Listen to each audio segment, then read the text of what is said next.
Okay, everybody, welcome to the latest episode of All2ReelToo. My name is Michael E. Cullen II, and with me, as always, is... Matthew the Winter Soldier Haas. Word. Yep. So, today on the show, I don't know what just happened to my voice. I became Andy Rooney there for a second or something. Today on the episode, folks. Anyways, we are... Isn't it weird? Oh, anyway, so, we are covering episode 4 of The Falcon and the Winter Soldier, the Disney Plus Marvel television series.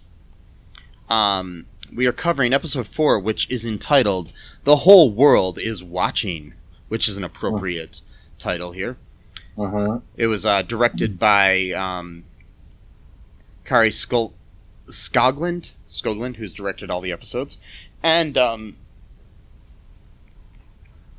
written by Malcolm Spellman and Derek Kolstad. First off, Matt, what was your initial reaction to this episode? What do you think of it? It was really intense. I watched it 3 times, actually. I loved it. I mean, my reaction was just, the ending, just really, really intense. With that music that was playing and everything, it was just, and the imagery as well. I mean, it was executed in more words than one, perfectly. Really one of the best endings so far in the MCU is like in the TV world, in my opinion. I agree. I think there's a lot of layers to this episode and a lot of I think commentary on the current world situations that we have going on here with Black Lives Matters and cops and just lots of things in the world and the whole, order of the world in a way. Yeah. I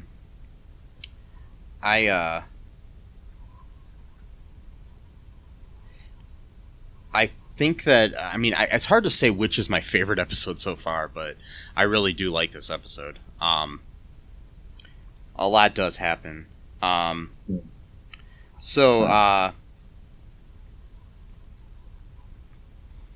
So I asked in our Facebook group, the All2ReelToo podcast group, what people thought of the latest episode. And Manuel Sutton said, "The new Captain America is a prick." And then Dave Haas, who I think you know. Yeah. I think so. I believe he helped create you. He spent some time together. Yeah, your dad said, agree with Emmanuel. Battlestar is a better hero than him. So, there we go. That's all we had this week as far as comments go. Yeah. Be sure to comment in there anytime we say something like this, and we will mention you in the episode if you like that type of thing. Yeah. Yeah, this episode was 53 minutes long, which is the same length as the last episode. I'm liking the fact that these episodes are a lot longer than WandaVision episodes. Yeah. So you get a lot more action, more drama, and a lot of things happening here. So basically, where we left off last time, at the end of the episode, Io, from Wakanda, found Bucky. In this episode, we get a flashback to Io basically helping Bucky deprogram himself from the whole Winter Soldier thing. So we see her basically repeating all of the code words, and he's able to not become the Winter Soldier because, basically the Wakandans helped him, and probably Io is like the number one person that did it.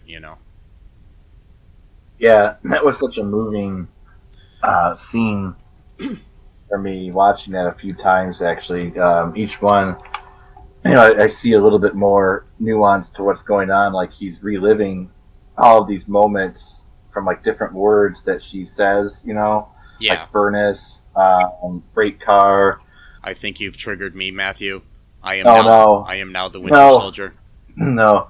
But yeah, they showed like, the glimpses of what's going on, him being programmed initially the first time, him doing his activity, him killing Tony's parents, Tony Stark's parents. And then, she, after she gets done reciting the words, and he hasn't turned yet, she says, "You are free" 2 times, and then he cries for a little bit, and then all of a sudden he's just got this smile on his face. He can't help himself from smiling. And keep in mind, that was probably only about just weeks before Infinity War came out.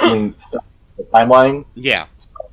Like he said, like when he had a little bit of calm in Wakanda, like we're talking about like a matter of weeks or maybe a few months at the very most. And then it was on to the next worldwide battle. And then he's one of the ones that got dusted.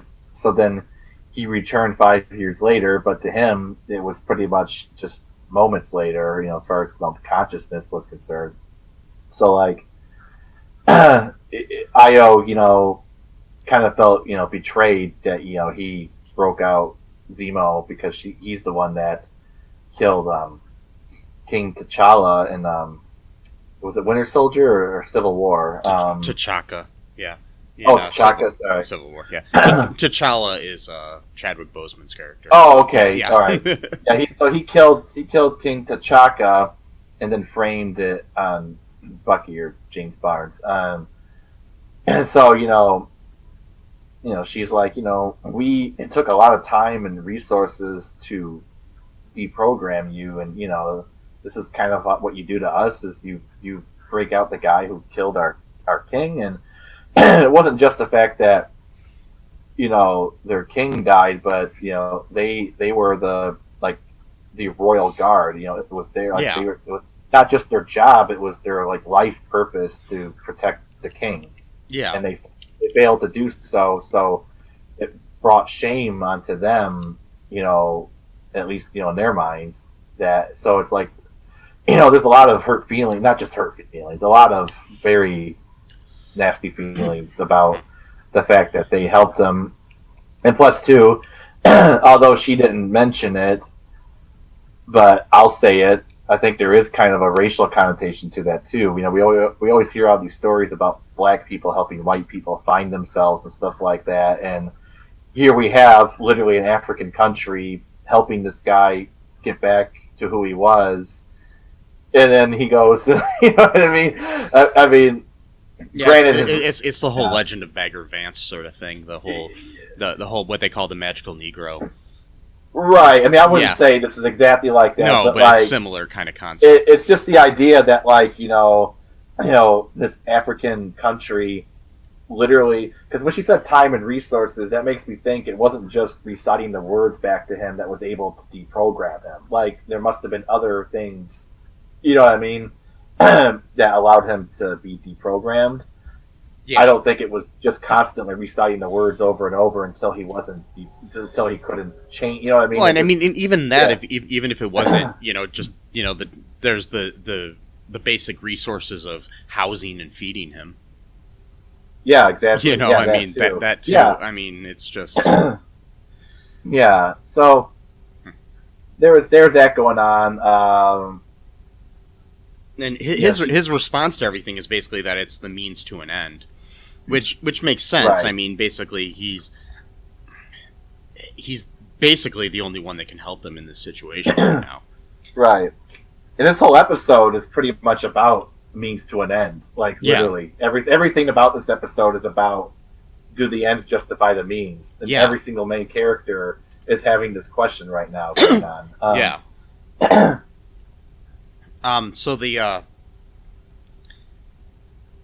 So after that, Zemo helps find Carly Morgenthau at a funeral for her adopted mother.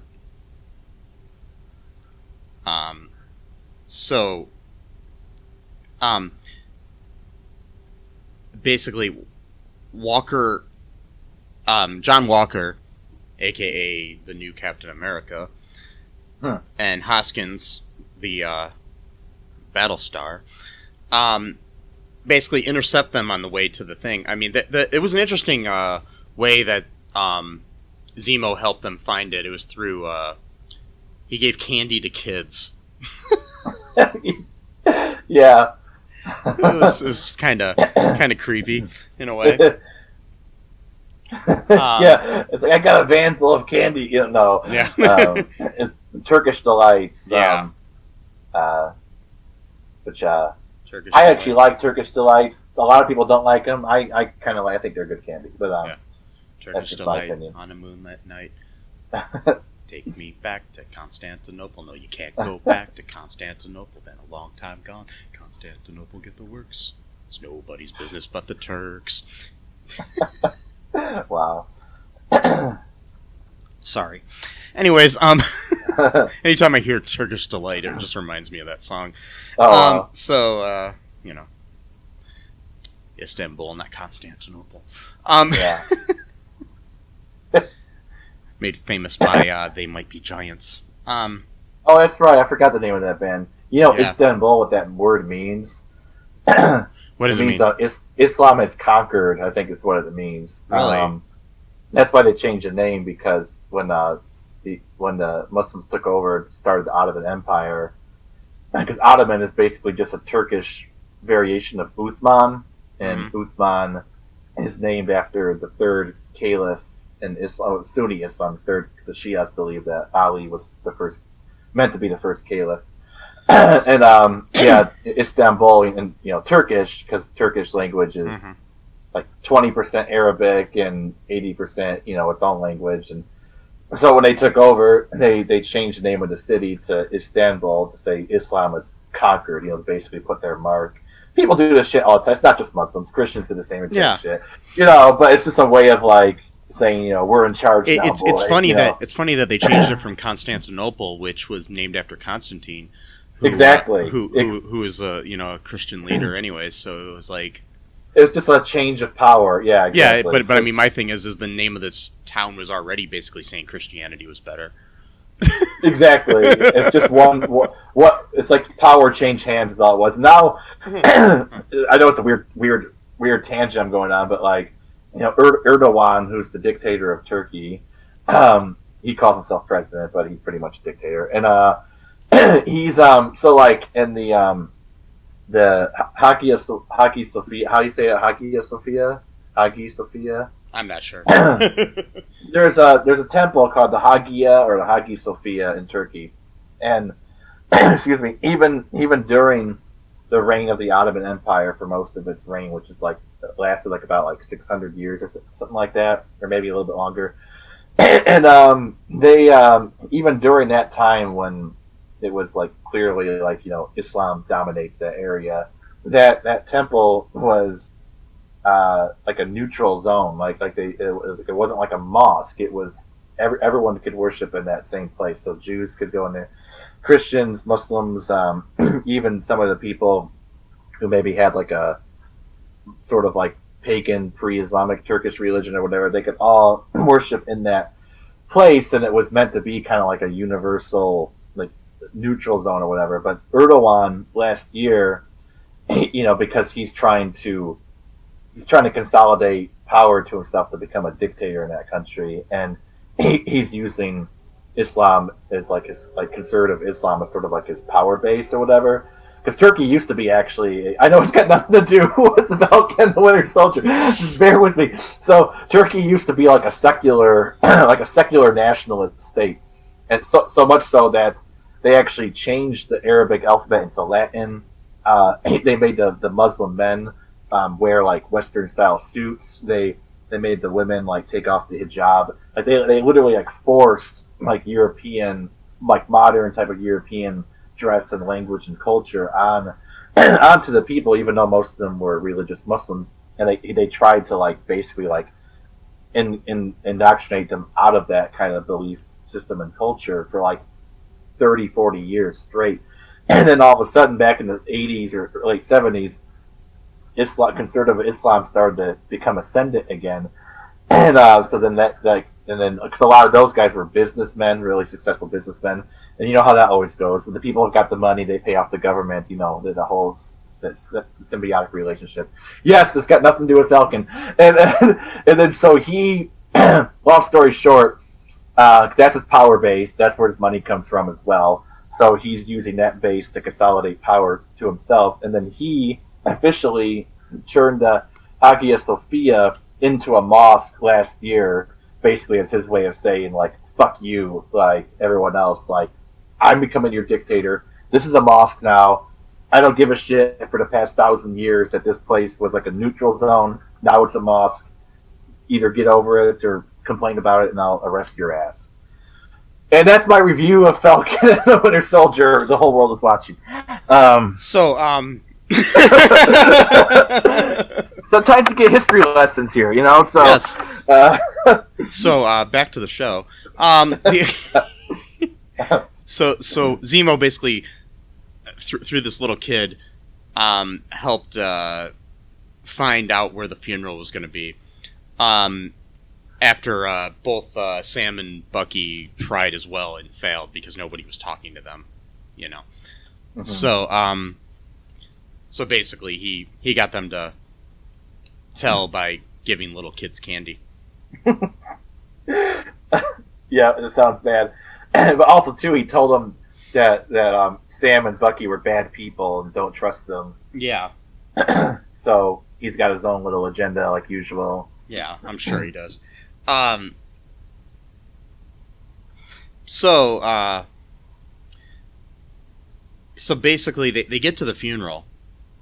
After Walker and Hoskins kind of joined them. And Sam wants to speak to Carly. And basically Walker wants to go in guns a-blazing and just basically take her, you know? Yeah. They give Sam a little bit of time to talk to her, and she's basically realizing this whole thing. I mean, it's like there was earlier at one point, forgot to that she had gotten the rest of the super soldier serum from underneath the grave of one of her comrades, who it was underneath the grave of his grandfather, who had fought in World War II, and he talks about how he was a fan of Captain America for years, you know. So that'll come into play later. Yeah. So she has in like a little I don't know, it's like a fanny pack. This whole like a few doses of this super soldier serum. Yeah. So anyway, she's at the funeral for her adopted mother, Mama Danya. Anyways,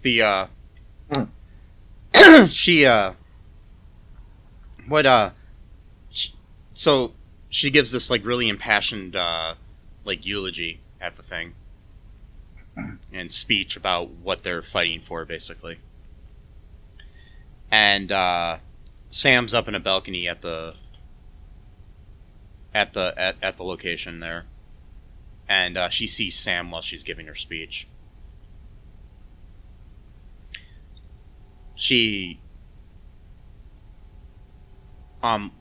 basically, Sam goes in to meet with her. Like I said, Walker wanted to go in guns a-blazing and basically take her, take her either into custody or kill her, Yeah. Because he's all about, fighting and not, negotiating, basically. Yeah. So Wilson speaks with Morgenthau alone after the funeral and attempts to persuade her to end the violence that she's been perpetrating. And while this happens, Walker's too impatient, and he decides that he needs to intervene and get in there, Yeah. So what happens here, Matt? Well, Carly predictably thinks Sam, set her up so that, it would give him back up enough time to arrest her or whatever. So, and pretty much ruins any kind of goodwill that he had already made with her. Because, he was already kind of getting her to sort of see his point of view a little bit by kind of tricking her into, like, sounding like a villain without realizing that that's what she's talking about. Because then she caught herself and it was like, no, that's not what I meant. You're tricking me to sound like, one of those people. Because earlier, so Zemo, is still going on his whole idea that the very concept of a super soldier, leads to problems. So, like, no matter the intentions of the person, like what side they're on, the very concept itself inherently will lead to, like, more trouble. Like, even if you're doing good, it's like, it's best to just not even have that kind of person around, no matter what. Just like, if you want to do good, just do it without it, because with it, it's going to come with a whole host of all their problems. And he referred to them as supremacists, and he lumped in the Avengers with them because he has not really forgiven them for what they did, or what they caused, I guess, by accident. Because, Tony accidentally created Ultron. It wasn't on purpose, but he did. And that's what led to his family being killed in Sokovia. And I mean, so, he isn't wrong. I mean, basically, no, he's not. It's because, I mean, we as the viewers, we are on the side of the side of the Avengers.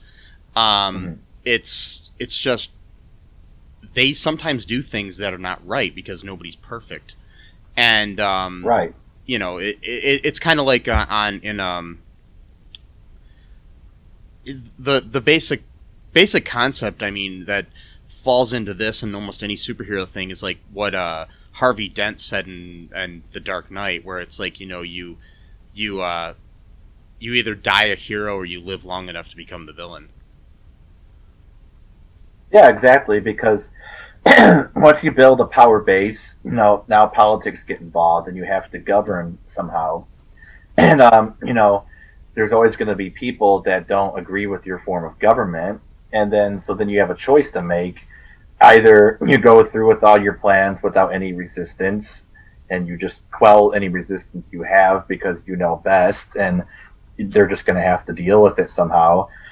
Or you listen to the people's concerns, but then you risk not getting your plans done in a timely manner or done at all, or you have to compromise a little bit so you don't really get to actually do what you really wanted to do. And then, depending on your personality, if you have an all or nothing type personality, getting half of what you want doesn't amount to shit because it's not really what you have in mind. So it's not going to work at all if you can't get, like, the people who have that kind of person. I kind of have that personality a little bit. So it's like kind of like basically the idea for people like me, I guess, like, because I'm kind of like that myself. It would be like saying like building half of a car. It sounds nice, but you need the whole car in order for it to drive. Like, you can't, you know what I mean? You can't just say, oh, I'll put two wheels on, or I'll do the back half or the front half.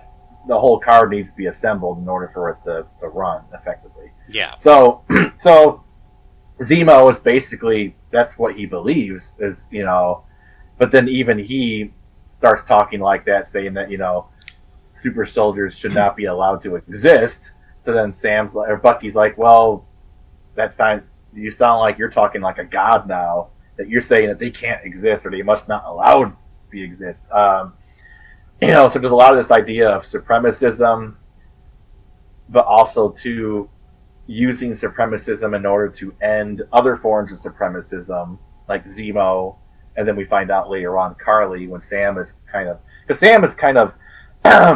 sort of trying to deprogram her a little bit in his way, almost like how Io deprogrammed Bucky a little bit differently. Yeah. So like he's saying like, well, I was just talking to a man who knows more about super soldiers than anyone on the planet, and he said that you're a supremacist.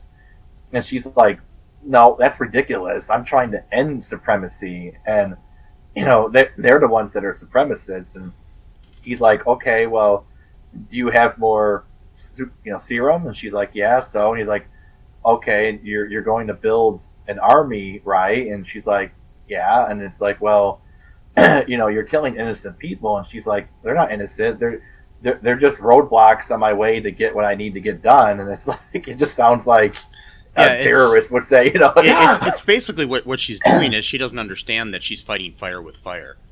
Right. Because, I mean, the basic idea, you can't win. I mean, it's like you can't create peace through war. I mean, you can, but it's like it's still war. Well, sometimes you can, but I mean, it comes at a very high price. Yeah, I was gonna say the ends might justify the means, but basically you're doing something bad to try to create something good, but you're still doing something bad. It's a philosophical thing that you just gotta it's like you can't like I said, you can't fight fire with fire and then claim that you're not an arsonist. Right, you can't do the exact same. So like for example, like in my opinion, fighting the Nazis was a noble act, and the Nazis had to be destroyed. But so for example, the Nazis practiced stuff like eugenics. Well, they got the idea from eugenics from America. But okay, aside from that, they were practicing all kinds of like weird scientific experiment. Okay, that happened again in America. Okay, anyway, so but like okay, so for example, like Nazis would like rape like women and stuff, as like war crimes and shit like that, right? So another idea they got from America. Right. Well, I'm saying is that's just America, not from America. Yeah. That's been around since. Been around since the beginning. It's meant to humiliate your enemies. Yeah, and literally seed your enemies with your seed. It's very very barbaric type of mentality. But like, and that's what it's about. It's meant to humiliate the men and also destroy the women's psyche. But anyway, so like, because the Nazis are doing that, right? So if the Americans came in and started raping German women, that would be bad. Just because the Nazis are bad doesn't mean you can go around doing that. You know what I mean? Yeah. So that would be something like that. Or let's say the Nazis were... It's the whole idea that... I'm sorry to interrupt you, but it's like basically like where we've got this whole idea where police are above the law or something, where you've got somebody... It's like, sure, George Floyd tried to steal something, but he didn't deserve to die for that. Right. Death is not the penalty for $20. He deserved a fair trial and to be sentenced to jail or whatever for the crime. You know what I mean? He didn't deserve to have his neck pressured by somebody's knee for 9 fucking minutes. I mean, exactly. It's so basically that's where it is. It's like. And even if he were a murderer, it's still not within the right of someone to kill that murderer, Well, yeah, exactly. And that's the thing, too, I get pissed off about that. And this show goes into that as well, where I see so many people comment on Facebook where they're like, well, that's what I would have done, and we're all human. It's like, yeah, but see, the thing is, soldiers and law enforcement, they're trained to handle certain situations in a very specific manner. That's the reason why that's their job. So you can't use the argument of me as a civilian would do this thing, a thing that I don't get paid to do and I don't get trained to do. So therefore, a person who is paid to do this thing and who is trained to do this thing, it's okay if they do it. I'm like, your argument literally makes no sense at all. Like they're literally trained to handle that situation in a certain manner. So they're not supposed to let their emotions get to them. And yes, if they do, then they should then be held accountable for that. It's basic logic. It's not that hard to comprehend. No. But a lot of people seem to be very hard to comprehend it. So, do you want to take a quick break here, Matt, and then we'll come, sure. But yeah, we'll come back and we'll talk about the rest of this episode and also how it applies to our current society. Yeah, we'll be right back.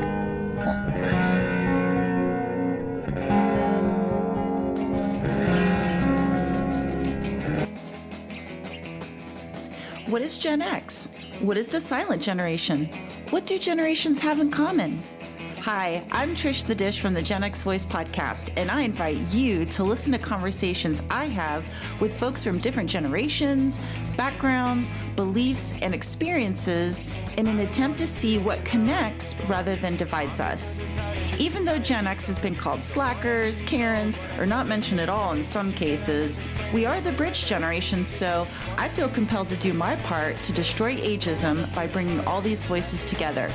And, as a bonus, each guest gets to answer some 80s questions at the end of each show.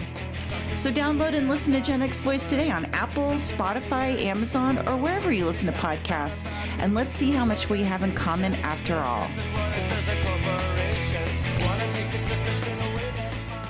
Hi, this is Catherine, host of a new fashion podcast, The Real Fashion School Dropout. Join me as I interview guests every week in the fashion and beauty space, and we gossip on all things fashion and beauty and even get into some personal stories of their journey in the industry. You can find us on Apple, Spotify, pretty much wherever you get your podcast. Hope to see you there.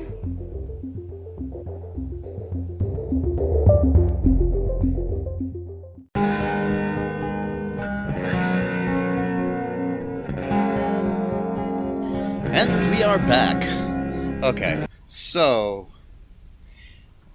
next, so like I said, Walker and Walker kind of goes in, you know, all guns a-blazing. Yeah. And like we said, Morgenthau is convinced that basically Sam set her up, which he didn't. At this time, Zemo escapes too. He was handcuffed to like a boiler or something in the building, and he escapes. And what happens next here, Matt? Yeah, he uncuffs himself somehow, and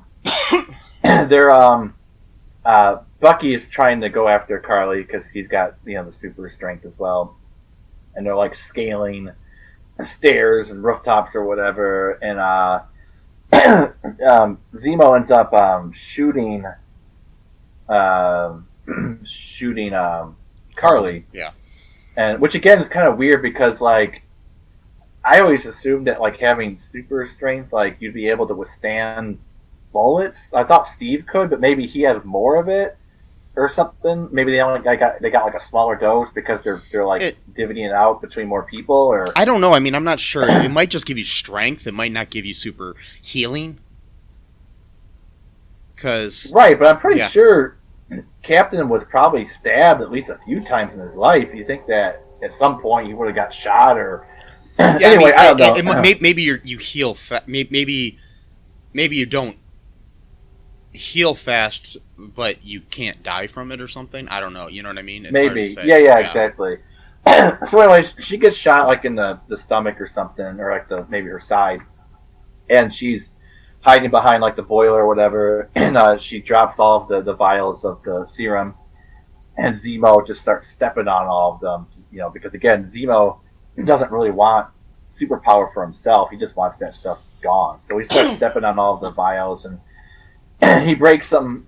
It seems like he breaks them all, and then all of a sudden, John Walker throws a shield at his head and knocks him out. And then, as he's looking around, he sees that there's still one vial left intact, and he does this weird head tilt thing, which really creeps me out because he almost looks like an android when he does it, really inquisitive, this is how humans look, right? It reminds me of have you seen the Halloween movies before? Yeah. Yeah, it reminds me of Michael Myers when he does that thing when he after he kills somebody, he kind of admires them and does this head tilt. Yeah, exactly. Kind of reminds me of that. Yeah, and so he ends up taking the vial and puts it in his pocket, and then that's when everyone else shows up. I think Battlestar was there. I think everyone else. They're like, "Oh, did I miss anything or whatever?" And then it kind of goes to Carly's talking to her comrade about what's going on. She ends up calling Sam's sister and basically threatens to kill her and her children if she can't have a meeting with Sam alone this time, because she thinks that Sam was working with the new Captain America. And Sarah, his sister, said, "No, I can tell you one thing: he is not working for that man at all."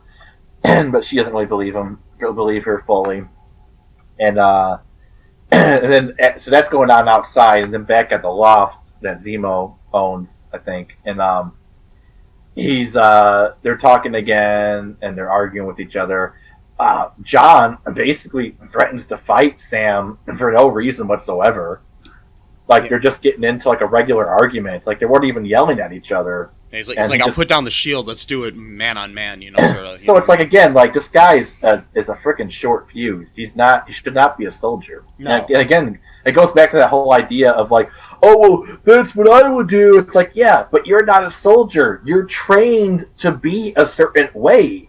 And if you can't do that, you shouldn't be doing that as a job or any. It's any other career where if I worked at a grocery store as a bagger or a cashier, and I'm being trained for how many weeks, how many months, whatever, and 2 years go by and I still can't do that job correctly, I would be fired.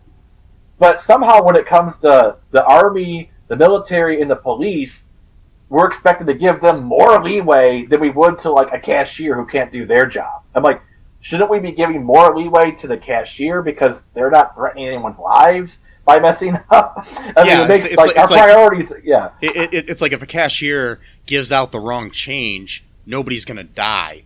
Exactly, but they'll get fired quicker, or they'll get reprimanded quicker than a soldier or a police officer. And again, I'm not bashing all soldiers and police officers. I'm just saying that not everyone is suited for that, literally and figuratively. So it's if you're not one of those people, cut your losses and just find something else to do. It's fine. anytime you're in a job that you have people's lives literally in your hands, whether it's a doctor or an EMT or a cop or a mental health professional, something like that, you should be held to higher standards. And it seems like medical people are held to higher standards usually. I mean, sometimes they get away with shit too, but they're not. But you're going to lose your license if you do something wrong and kill somebody on the table. Sometimes, you know what I mean. But if you're a cop or in the military, a lot of times you don't lose your job if you kill somebody. It's just bizarre. It really is. So yeah, they're getting into this. John Walker's trying to pick this fight, and then by the way, that reminds me too of earlier. So Sam said, I used to work with soldiers with trauma, PTSD, and to try to get them to integrate back into regular life, civilian life, and how to how to handle their triggers, like when something like a loud noise or a bad memory, so they don't spiral out of control and become violent or hurt themselves or other people. And John Walker's like, yeah, I know, and I know those type of soldiers, which is why I know that we can't reason with Carly. So he's like likening her to a soldier that he used to work with. So it's kind of like, are you then like almost commending her by saying that because you're comparing her to whatever? But really, he's talking about himself because the guy's got such a short fuse. I mean, like, and what else happened? I'm trying to remember the order of things. So basically, then they he contacts Sharon at some point, and she has like a satellite in view so she can kind of see where people are. So that just comes into play later. But Sam. Before that though, we do have the Dora Milaje come in to take Zemo. And they come in. Yeah, and while they're trying to, it's right before it's right after John tries to fight Sam, and so they come in there and they start fighting to get Zemo basically, and they get in this big fight with Battlestar, Falcon, Winter Soldier, and Captain America. The new, too, but so again, that whole scene too. So like, John Walker then shows his disrespect to the Royal Guard, essentially. Yeah. Talking about let's put down the pointy sticks. It's like, come on. So again, it's like, when there's a reason why they used to be a thing, and I don't even know if they even do this anymore. The military used to have a thing where it would be like called like winning the hearts and minds of the people. So like they would have people where their whole job was to basically like learn about the culture, learn their language, talk to the people, and kind of earn their trust and to actually earn their trust, not just to trick them, but to like actually like forge relationships with these people. You got John Walker here talking about pointy sticks, and he tried to put his hand on the shoulder. I'm like, dude, this is the Royal Guard. You don't for a kingdom. You don't put your hand on the shoulder. Yeah. I mean, come on. Like you gotta know this stuff. Like I mean, you gotta show proper respect. I mean, come on. Plus, too, she's a woman, so that's got another aspect to it. Like, should you really just be putting your hand on some woman's shoulder that you just met? Like, come on. He's trying to tell them that they don't have jurisdiction there either. Right, and he does. And it's like, basically, they're just basically saying we have jurisdiction everywhere. It's anywhere. Like, yeah, exactly. and so that fight was pretty awesome, by the way, too. Yeah, it was. It was pretty well done. They fight, and while they're fighting, Zemo performs an El Chapo and escapes. Yeah. He has like a tunnel underneath the underneath like his bathtub in his bathroom, and so he's escaped. So they don't get him. At one point, too, the Io basically disassembles Bucky's arm. Yeah. Which was pretty sweet. And like he's looking at it like he didn't know his arm could do that. It was just like some weird like hand motions she did, and it just went and fell down. And yeah, it's like something that only Wakandans know, or only her and some other people. It's like a combination, like a karate move where you do certain things and like and then you kill somebody. Yeah. So after this happens, they the Dora Milaje, they leave, right? Then yeah, they basically the one, she ends up picking up the shield to grab a hold of, like, that's what Captain America did, I think. He would step on the shield to, like, have it flip up. But Ayo tells her to leave it to him, so he keeps it. Yeah, they end up leaving then. Yeah, I mean, and the thing is, technically, that shield belongs to Wakanda. Yeah, because it came from vibranium. Yeah. So yeah. And that wasn't the first one either. That was a different. They made like several of these. So. Yeah. So technically, they have a right to it. Yes, it's their resources, which again kind of goes back to the whole colonized mindset of, you know, this is your minerals. We're going to take it for our own purposes. Well. Yeah.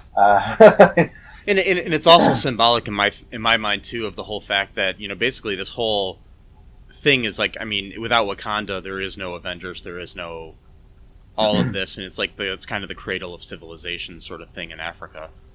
It is. I mean, literally, of all the superheroes originally comes from there.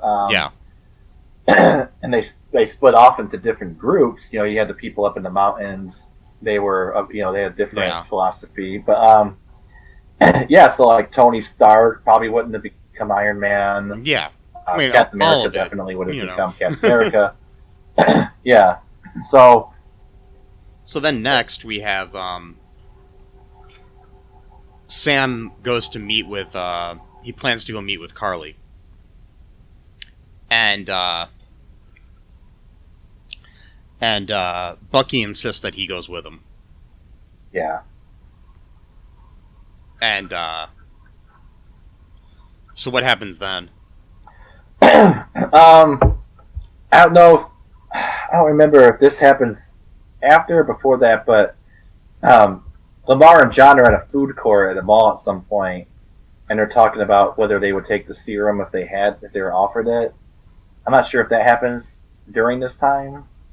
Yeah, I mean, and basically, Lamar says he would, and this echoes the scene earlier with where Sam has asked the same thing. Right. Yeah. Zemo asked Sam, and he's like, "No." Yeah. And Lamar says, "Yeah." You know, he's like, "Hell yeah, I'll take it." And then he's like, "Well, what about, you know, you or whatever?"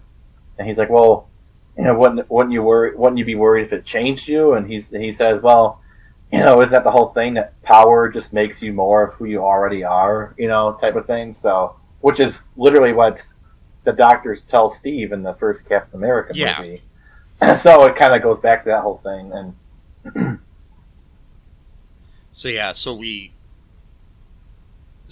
basically, I mean, it's just implying that, you know, because like Red Skull became bad when he took it, and Steve became good. He just became amplified, you know. Mm-hmm. The true, like, American hero that he is, you know.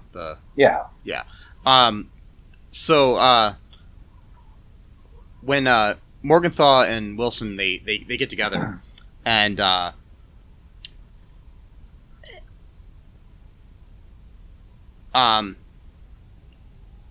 they have this meeting, and Walker and Hoskins show up as well later, and they engage in a fight with other members of the Flag Smashers. And then in the situation, there's like this big, huge fight, and Morgenthau accidentally kills Hoskins, which then, you know, of course, enrages Walker. And they're in this town square, and the guy that we saw earlier, who said he was a fan of Captain America when he was a kid, his name is Nico, and he's one of Carly's, you know, like, right-hand men. And Walker chases him out of the building and stuff like that, and then in front of a bunch of horrified spectators in, like, this town square, he takes his shield on top of Nico and smashes him to bits, basically. And then we end the episode with this blood smeared on the bottom of the shield. This is Disney, by the way. Yeah. And the music's got this really like dark music and intense music, and he's like, and what's scary about this scene, right? So like, for one thing, there's so much imagery here. It's ridiculous of how much they threw in here. So he's literally using a shield as a piercing weapon. A shield. Yeah, which is not meant to be. It's meant to be something to protect people. Not exactly. Yeah. So he's using that as a weapon to murder or to kill, and it's got blood on the shield. So then that represents that this is not your grandpa's Captain America, and then the whole world's watching, so everyone's recording on their cell phones. And what scared me the most about this, though, is that he had like this look of defiance on his face. Like he was not even like embarrassed. Like it was almost like, "What are you gonna do about it?" type of thing, which is really scary. Because my feeling is that episode 5, this is gonna lead to a lot of political unrest in the United States. You're gonna have ultra conservatives agreeing with what he did because they love violence. Yeah. Against minorities and other people that they consider to be unsavory and surly or whatever. So they're going to be cheering him on like, yes, he's more violent than the original Captain America. I love it, And then other people are going to be like, no, like that's not what Captain America's supposed to be doing. He's not supposed to be killing people, especially in such a gruesome manner of stabbing them with a shield multiple times, And like he was doing that weird head tilting thing again he was doing earlier when he got the serum for the first time, and that head tilt thing freaks me out. I don't know what it is. We forgot to mention that he took the serum.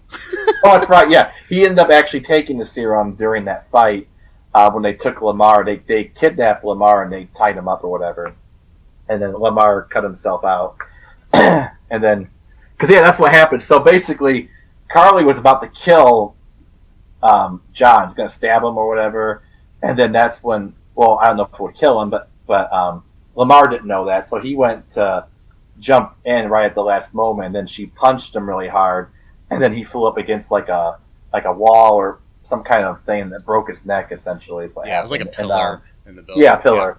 Yeah.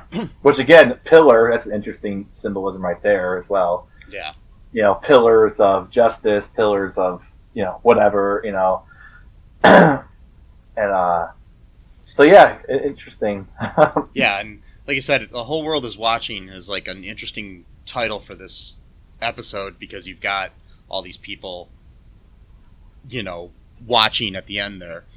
Do you want to take a break here, Matt, and then we can come back and we can talk about our some trivia and our speculation for what might happen in the next episodes?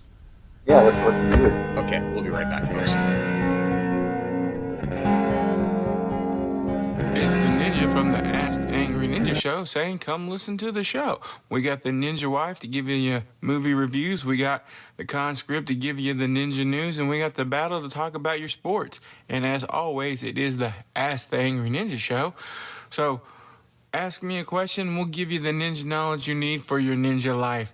Search for us anywhere you get your podcast from. Just search for the Ask the Angry Ninja Show and enjoy the show.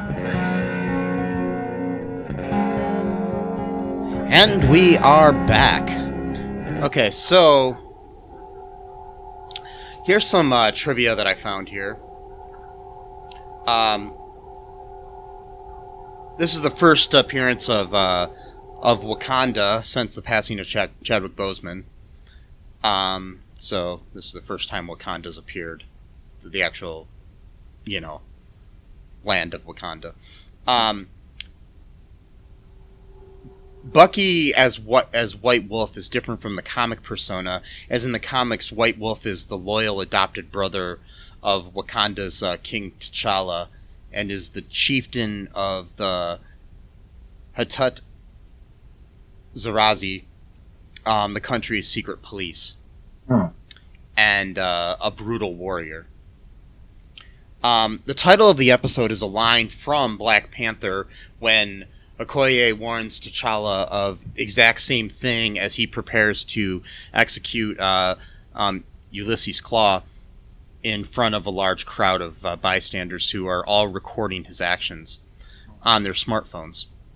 In this episode, John Walker does murder a member of the Flag Smashers in front of a large crowd of bystanders who are all recording his actions on their smartphones.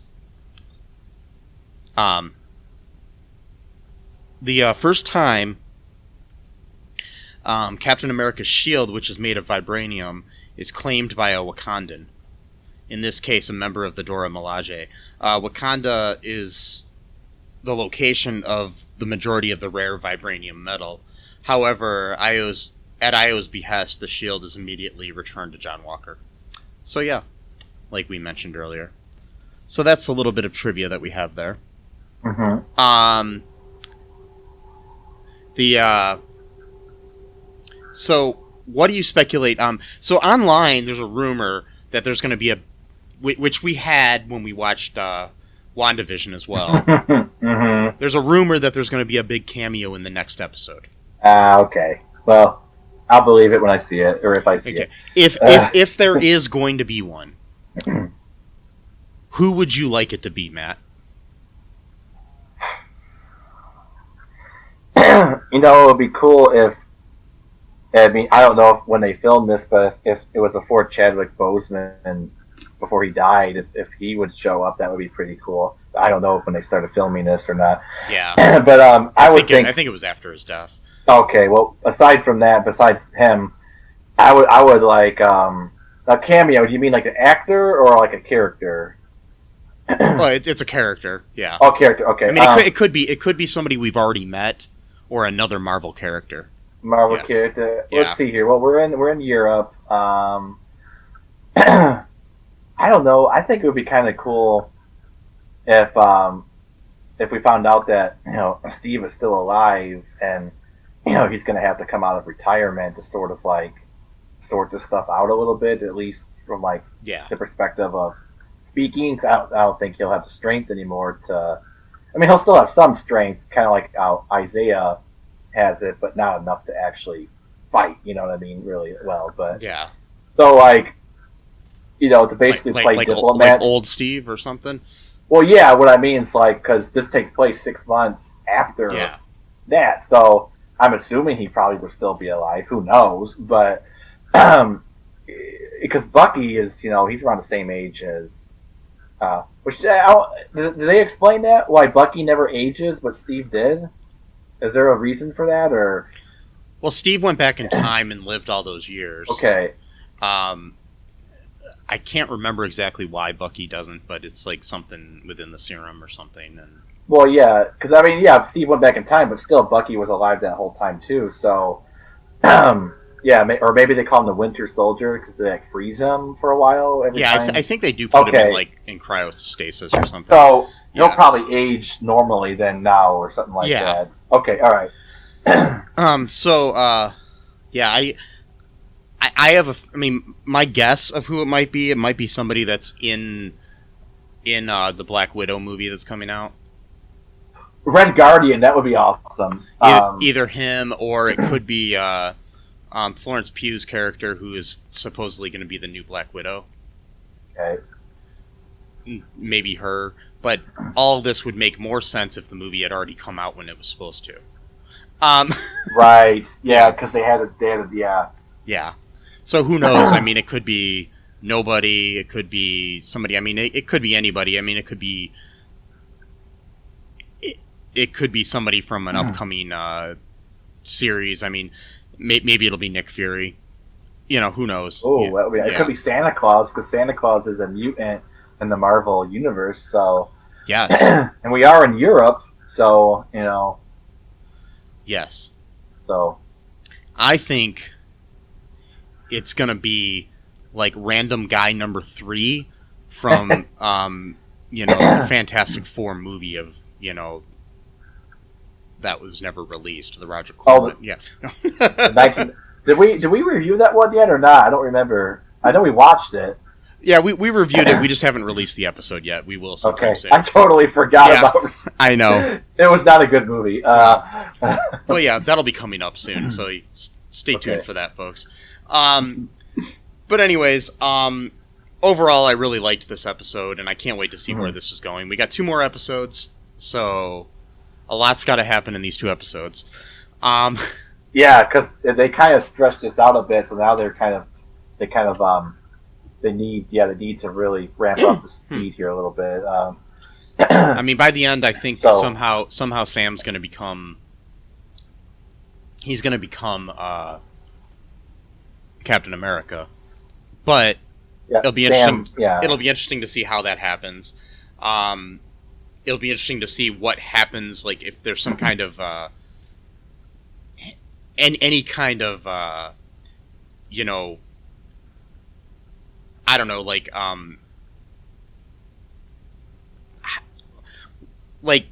any kind of way for Carly to overcome her fears, or if she's going to end up dead, Yeah, either she'll end up dying a martyr, or while fighting, or she'll get killed right as she realizes the wrongness of her ways. That's a common trope. Or she'll basically allow herself to be imprisoned for her, terrorist crimes or whatever type of thing. Yeah. One of those 3 is probably. I think John Walker is probably going to become agent, or the one where he's wearing the black suit. So he's just going to become basically a right-wing terrorist. Essentially. Well, I don't know, because in this he's not really political in this whatever you call it, rendition, or I mean, I don't think he's going to become a white supremacist or anything. I think it's more he's more of a by all means necessary sort of guy, you know what I mean? So it's he's just an authoritarian. He doesn't really have any, his best friend was black, his wife I think was maybe I don't know if she was white or not, I couldn't tell, but she was at least mixed. So right. So it's he doesn't really have the symbols of being a hardcore right wing whatever type person. So he's just inherently he's an authoritarian. It's just part of his personality. He wants to control things. He wants to punch, ask questions later. Which without Lamar now, he's going to be even worse, because Lamar was always the one that kind of talked him down. So yeah, he was like the Jiminy Cricket on his shoulder, but he's not going to be there anymore. It's right. Yeah, that really sucks, because I like this character a lot. I wanted him to be around, but my thing is I think some people are saying that they thought they saw Lamar moving. I did at first, but I watched it 2 more times and I didn't see anything. Yeah, my thing. Who knows? He still could be alive, because you cut away from it and you never know what happened afterwards. Yeah, because when I first watched it, I thought I saw him twitch a little bit, but it looked more like it didn't look like nerves like when someone's dead. It looked like he was trying to move. But then I watched it 2 more times and I didn't really see that. The second, third time. So who knows? I mean, it could be even harder on John if Lamar is still alive. And paralyzed or something, or what I mean is the fact is that he killed Nico. Oh, right. kind of in revenge for Lamar's death. Right. But then you got to come to the realization that, whoa, I killed somebody. And then Lamar's not even dead. That'd be interesting. For no reason. That'd be an interesting way to go. And it would be too, because Lamar could change sides, which is what he does in the comics, right? He basically becomes Falcon, and then Falcon becomes Captain America. So we'll see. Does he? I thought so. I thought I read somewhere that he essentially he becomes not Falcon. He becomes like Falcon, how Falcon was to Captain America. He becomes that. Okay, gotcha. You know what I mean? Second in command or whatever type of thing. So yeah, we'll see what happens. Yeah. But again, though, Steve did not really view Sam as being second in command to him. Yeah, so. And I mean, there's a lot of different things, because in the comic books, Bucky is his sidekick, and okay, yeah, it's different. So yeah, and there's so many different continuities. So it's hard to say where this is going. But in its own continuity, actually. So that's what'll make it interesting. So anyways, I really can't wait until next week. Please let us know what you thought of this episode on our Facebook group, or you can email me at mike@cullenpark.com, or you can go to all2reeltoo.com and find everything there. Make sure you rate the show if you can. Yeah. Give us a 5-star rating if you like us. Tell us how much we suck if you don't. I don't care. Yeah, I'm a 5-star man. Are you? Yeah. I'm a 5-star general. Cool. In the military. Can I play us out? Yeah. Before Matt plays us out, just make sure you get vaccinated if you can. So we can. I got my first shot. I got my first shot too. I'm getting my second one next week. Cool. And get vaccinated. Wear a mask, people. Wear a mask. Yes, keep wearing a mask even when you do get vaccinated, just for a little while. Well, you have to anyways. It's because you can still pass it along. Yeah. And wear a condom. Yeah. All the time. All the time. Well, yeah. Well, okay. Wait. Wait. Wouldn't that mean that you have to have an erection at all times? Yes. So take Viagra. Wait. I mean, I guess technically you could still wear it, but it'd be loose. Maybe we need to rethink this, Matt. Maybe we need to, yeah. At least wear the mask, people. Okay, and here's Matt's new song. It's called "Wear a Condom." Here's Matt's new song. Yeah, it's called "Wear a Condom," and the subtitle is "The Falcon and the Winter Soldier Both Wear a Condom." No. Oh God, why do we do this? Okay, so here we go, I guess.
Thank you. Kind of got lost there. That's okay. Well, bye-bye. Thanks for listening to All2ReelToo podcast, a Cullen Park production. Produced and edited by Michael E. Cullen II. Music by Matthew Hawes. Subscribe and share the show. Visit us at cullenpark.com.